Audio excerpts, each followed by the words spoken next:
पता नहीं supreme court में क्या होगा। अब जो दलीलें दी जा रही है उसके अनुसार एकनाथ शिंदे का जो गुट है वो कह रहा है कि हम ओरिजिनल पार्टी है, हम शिवसेना है। हम शिवसेना के वो नाराज विधायक है जो अपनी पार्टी के नेता पर नाराज थे और हमारी पार्टी के नेता ने अपना विश्वास गंवाया है और इसलिए हमने नई सरकार बनाई और नई सरकार चल रही है। और इससे ज़्यादा इसको नहीं देखना चाहिए, इससे ज़्यादा इसमें कुछ रीड करने की कोई ज़रूरत नहीं है। इसलिए शेड्यूल 10 का यानी जो है एंटी डिफेक्शन लॉ है ये इसमें लागू ही नहीं होता। तो उद्धव ठाकरे का गुट जो कह रहा है वो कह रहा है कि ये पार्टी को हथियाने की साजिश है। ये कोई नाराज गुट जो है वो ऐसे उठ के नहीं जा सकता क्योंकि संसदीय दल और ओरिजिनल पार्टी इसकी अपनी अपनी व्याख्याएं लोकतंत्र में है, राज्य घटना जो है उसमें है। तो ऐसे में ये नहीं हो सकता, ये बिल्कुल भी गैर कानूनी है। वही राज्यपाल का जो पक्ष है वो कह रहा है कि शिवसेना और बीजेपी ने एक साथ मिलकर सरकार जो चुनाव है लड़ा था और जब ये क्राइसिस हुआ उसके बाद वो इतनी राजकीय अस्थिर परिस्थिति राज्य में नहीं रख सकते थे। इन्होंने प्रीपोल अलायंस को मद्देनजर रखते हुए सरकार बनाने की मंजूरी दे दी। अब इन सारे सर्कमस्टेंसेस में जो माहौल है इसके अंदर बहुत सारे छोटे छोटे छोटे सवाल है जिसे मैं इस जनता की न्यायालय में चर्चा के लिए लाना चाहता हूं।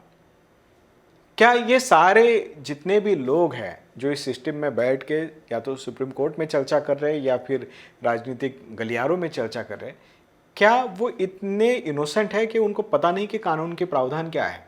उनको सबको पता है कि कानून के प्रावधान क्या है, फिर भी बहस हो रही है।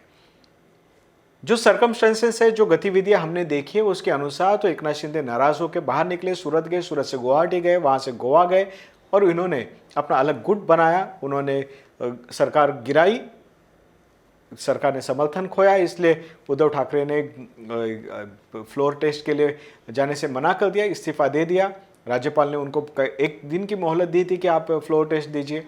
तो मेरे ख्याल से ये सारे के सर्कमस्टेंसेस अगर देखें तो इन सारे सर्कमस्टेंसेस के अनुसार, गतिविधियों के अनुसार एकनाथ शिंदे ने खुले तौर पे बगावत की है।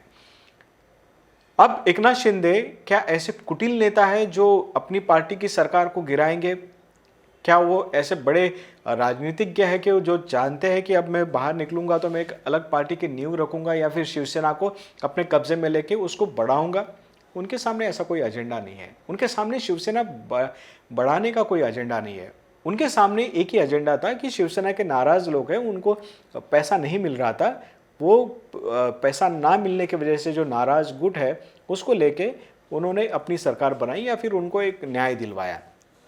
वो तो मौजूदा शिवसैनिकों को न्याय दिलवाया, लेकिन जो शिवसैनिक अगली बैच के होंगे, अगली पीढ़ी के होंगे, क्या उसको वो एक मजबूत पार्टी दे पाएंगे?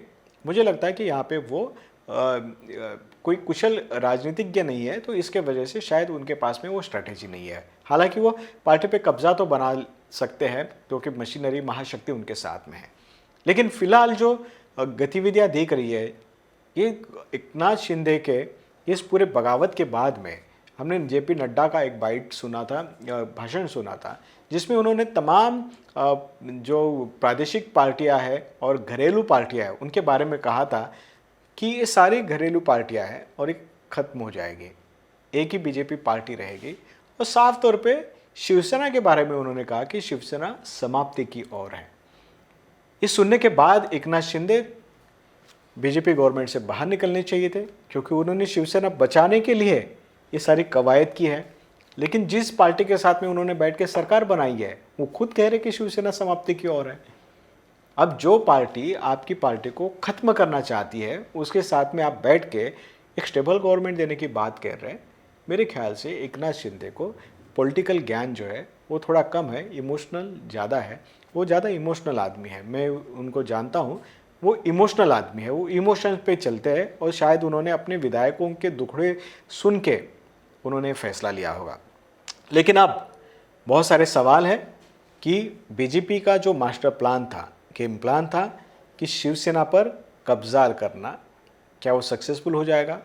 चुनाव आयोग के सामने पिटीशन है, उसमें उन्होंने आज हरीश साल्वे जी ने कहा कोर्ट में कि उन्होंने इलेक्शन कमीशन के सामने इसलिए पिटीशन किया क्योंकि उनको चिन्ह चाहिए।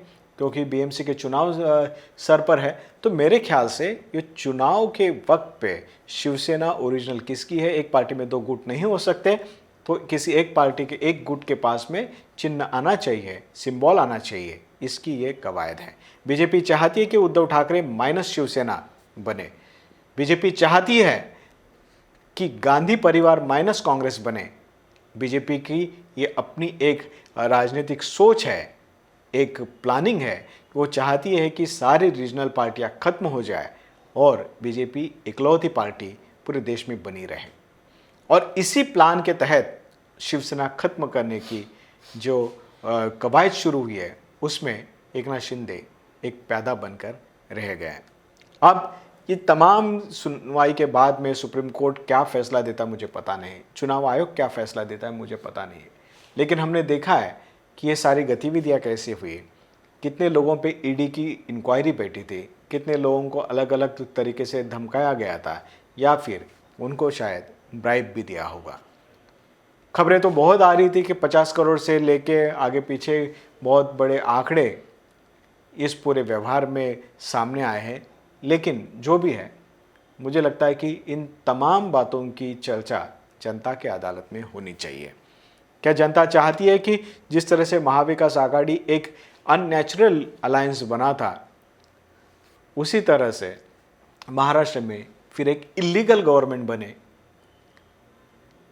ये जनता का अपना फैसला क्या है? क्या इन पॉलिटिकल पार्टियों के हाथ में महाराष्ट्र की जनता अपना फैसला देगी? इनकी नैतिकता अनैतिकता, इन तमाम चीज़ों को क्या महाराष्ट्र की जनता सर पर लेकर नाचेगी, या फिर इनसे सवाल पूछेगी कि भाई हमने तो आपको वोट दिया था, लेकिन आप हमारे वोट के साथ में एक खिलवाड़ क्यों कर रहे हैं? आप भी ये सवाल ज़रूर पूछिएगा अपने विधायक से, अपने सांसद से, अपने पार्षद से, अपने राजनीतिक लीडर से। धन्यवाद।